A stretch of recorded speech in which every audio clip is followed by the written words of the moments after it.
Hi guys, कैसे हैं आप लोग। देखिए, आज हम chapter number 3 that is atoms and molecules, ठीक है, इसके ऑब्जेक्टिव क्वेश्चन लगाएंगे और ओनली 10 क्वेश्चंस। और ये एनसीईआरटी एग्जाम्पलर सीरीज़ है। चलिए क्वेश्चन स्टार्ट करते हैं टाइम को बचा के। और सबसे पहला क्वेश्चन देखिए क्या है। पहले क्वेश्चन देख लीजिए। क्वेश्चन नंबर 1 में कहा जा रहा है विच of the following correctly represent 360 gram of water. अगर मैंने आपको 360 ग्राम ऑफ वाटर दे दिया तो वो किसके इक्विवेलेंट है, इसमें आपको देखना। तो देखिए 360 ग्राम जो है आपका, अगर आप इसके मोल्स निकाल लें तो 360 गिवन मास और वाटर का मोलर मास कितना है 18, तो इसको डिवाइड किया तो 20 मोल्स। तो एक तो ऑप्शन आ रहा है सेकंड। तो सेकंड किस किस में आ रहा है, देखिए इसमें आ रहा है और इसमें आ रहा है। तो ये पहला वाला गलत हो गया और ए और बी तो हो ही नहीं सकता। और ये तो मोल्स निकल के आ गए। एन की वैल्यू कितनी आई 20 मोल्स आपके पास आ चुके हैं। उसके बाद क्या है, आप इसमें ये देखिए मॉलिक्यूल्स कितने हैं। तो मॉलिक्यूल्स को निकालने के लिए आपको given mass upon molar mass into क्या करना पड़ेगा, एन एवोगाड्रो नंबर। तो एवोगाड्रो नंबर की वैल्यू कितनी है 6.022। और ये इससे कटने के बाद कितना आएगा 20 आएगा। तो जब इसे मल्टीप्लाई करेंगे तो 2 × 4 2 2 4 0 2 6 12 12.044, ठीक है, इंटू 10 की पावर। यहाँ पे तो अभी देखिए इसमें एक ज़ीरो भी है क्योंकि मैंने 2 से किया है, तो ये आपका शिफ्ट होगा, याद रखिएगा। तो इधर बढ़ाएंगे, देखिए 1.2 करेंगे तो वैसे ये 23 है और एक ज़ीरो आपका इसमें 20 का है, तो लगभग ये हो जाएगा आपका 25। तो देखिए ये वाला ऑप्शन इसका सही है, एक तो फोर्थ और एक सेकंड, ठीक है। दो ऑप्शन 360 ग्राम ऑफ वाटर के इक्विवेलेंट है। 360 ऑफ ग्राम वाटर के कौन कौन है, 20 मोल मैंने कैलकुलेट करके दिखाया आपको, और फोर्थ। तो सेकंड और fourth is right, D is correct. तो फर्स्ट क्वेश्चन का डी हो गया आपका। और आप कैलकुलेट, आपको फॉर्मूला याद होना चाहिए, नंबर ऑफ मोल्स का given mass upon molar mass, और नंबर ऑफ मॉलिक्यूल निकालने के लिए given mass upon number of molecules निकालने के लिए given mass upon molar mass into Avogadro number, ठीक। चलिए क्वेश्चन नंबर सेकंड की तरफ बढ़ते हैं। Which of the following statement is not true about an atom. Atom के लिए कौन सा स्टेटमेंट सही नहीं है, गलत बताना आपको। Atoms are not able to exist independently. ये कहना है कि क्या एटम्स ऐसे हैं जो कभी इंडिपेंडेंटली एग्जिस्ट नहीं कर सकते? नहीं, क्योंकि कुछ मोनोएटॉमिक होते हैं, जैसे हीलियम, नियोन, आर्गन, क्रिप्टन, ये मोनोएटॉमिक है, कर सकते हैं। यही ऑप्शन जो है नॉट ट्रू, याद रखिए, it is not right. Some atoms are exist independently. और ऑप्शन देखिए क्या है, atoms are the basic unit from which molecules and ions are formed. ये फॉर्म है, ठीक है, बनता है उससे, बता रहे हैं, ये भी सही बात है। Atoms are always neutral nature, बिल्कुल सही है। Atoms aggregate in large number to form a matter that we can see, feel और टच, ये भी सही है। तो ये तीनों जो पॉइंट हैं, ठीक है, ये रॉन्ग है। कुछ एटम इंडिपेंडेंटली एग्जिस्ट करते हैं, ये मना कर रहे हैं। तो A is the right answer, incorrect option about atom. Question number 3, the chemical symbol of nitrogen gas का सिंबल क्या है, N2। ये डायटोमिक होती है, B is correct. Question number 4, the chemical symbol for sodium. Sodium का symbol क्या है, Na। N capital, देखिए दोनों कैपिटल नहीं होना चाहिए, ये तो हो ही नहीं सकते ऑप्शन। और पहला लेटर कैपिटल, दूसरा स्मॉल, अपर केस और लोअर केस से होता है, D is correct. Question number 5, देखिए कैलकुलेशन का, विच of the following would have way the highest. आपको बताना है कि इसका वेट हाईएस्ट है। तो आपको 0.2 मोल सुक्रोज दे दिए। सुक्रोज का जो मास होता है 342 होता है, ये तो इसका मास हो गया। मास को मोल से मल्टीप्लाई कर दिए 0.2 को, तो कितना आया 2 2 4 2 4 8 2 3 6। इसका तो 68.4 आ गया। 2 मोल ऑफ CO2 कितना हो जाएगा, 2 × 44, इसका मास मोलर मास 44, तो ये 88 आ गया। और 2 मोल ऑफ कैल्शियम कार्बोनेट का 100 होता, तो 100 × 2 कितना हो गया, 200 हो गया। 10 मोल ऑफ वाटर, तो 10 मोल इंटू 18 होता है 180। तो सबसे ज़्यादा आ रहे हैं सी में, calcium carbonate have the highest maximum moles, C. अब सोच रहे होंगे मैंने क्या किया, तो याद रखिएगा मास निकालने के लिए नंबर ऑफ मोल्स को मोलर मास से मल्टीप्लाई कर दो। तो सबसे हाईएस्ट मोलर मोल्स जो आए हैं, याद रखिएगा, कैल्शियम कार्बोनेट का वजन जो है 100 होता है, तो 100 × 2 200। Highest number of moles in case of calcium carbonate, C is correct. Question number 6, which of the following has maximum number of atoms. अब आपको बताना एटम सबसे ज़्यादा किस में होंगे। तो जिसमें मोल्स ज़्यादा होंगे उसमें एटम ज़्यादा होंगे, ठीक है।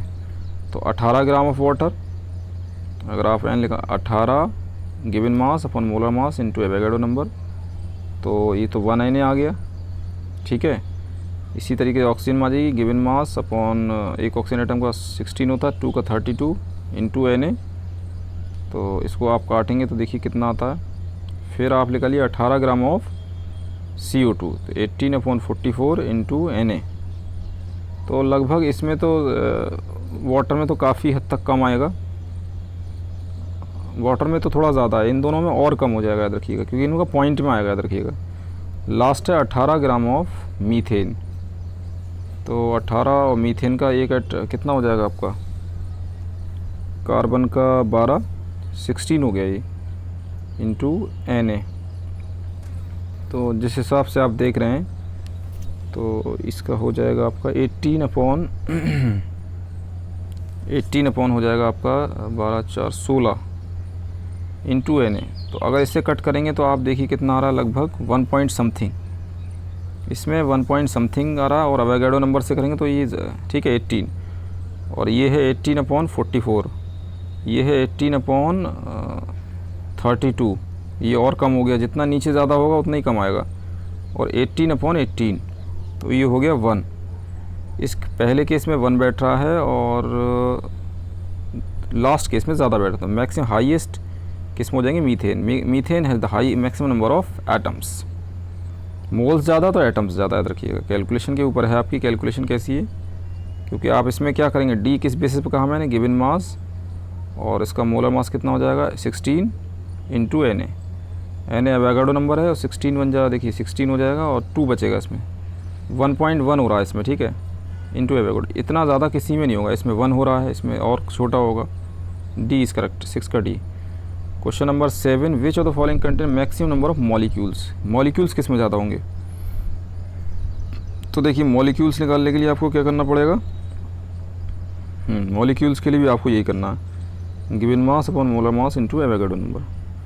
तो आप इसमें मोल्स देख लीजिए, हाँ इसका निकालते पड़ेगा, गिवन मास 1/44 हो गया ये,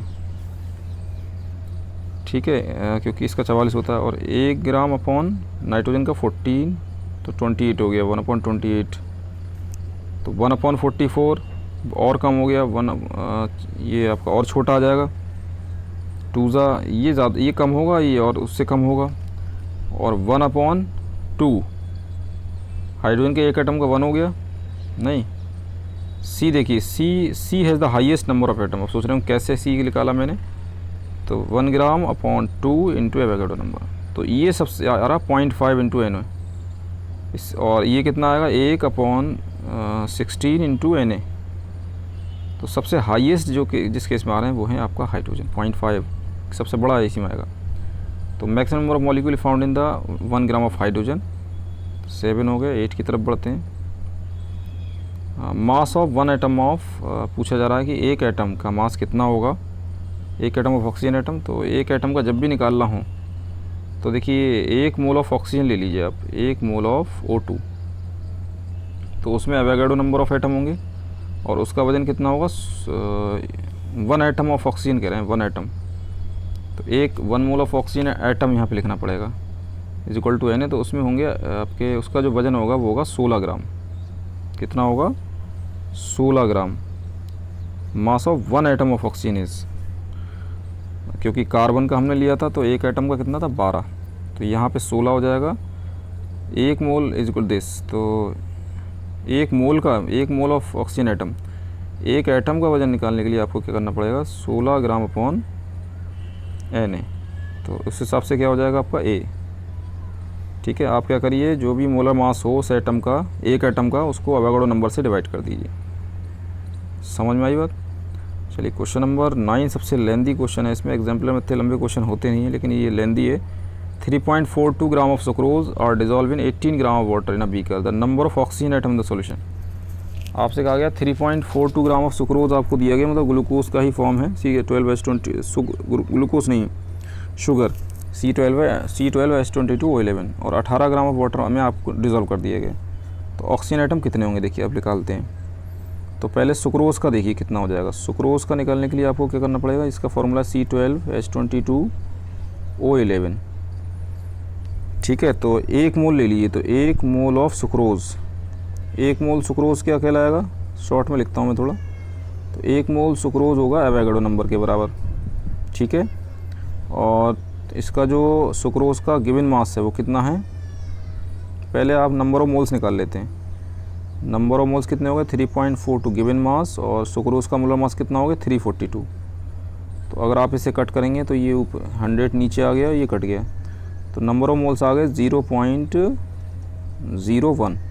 ठीक है, 0.01 हो गए, समझ में आई बात। 0.01 जो मोल हैं आपके सुक्रोज़ के, उसको मल्टीप्लाई कर दिए, कितने से करेंगे multiply, 0.01 into N Avogadro number.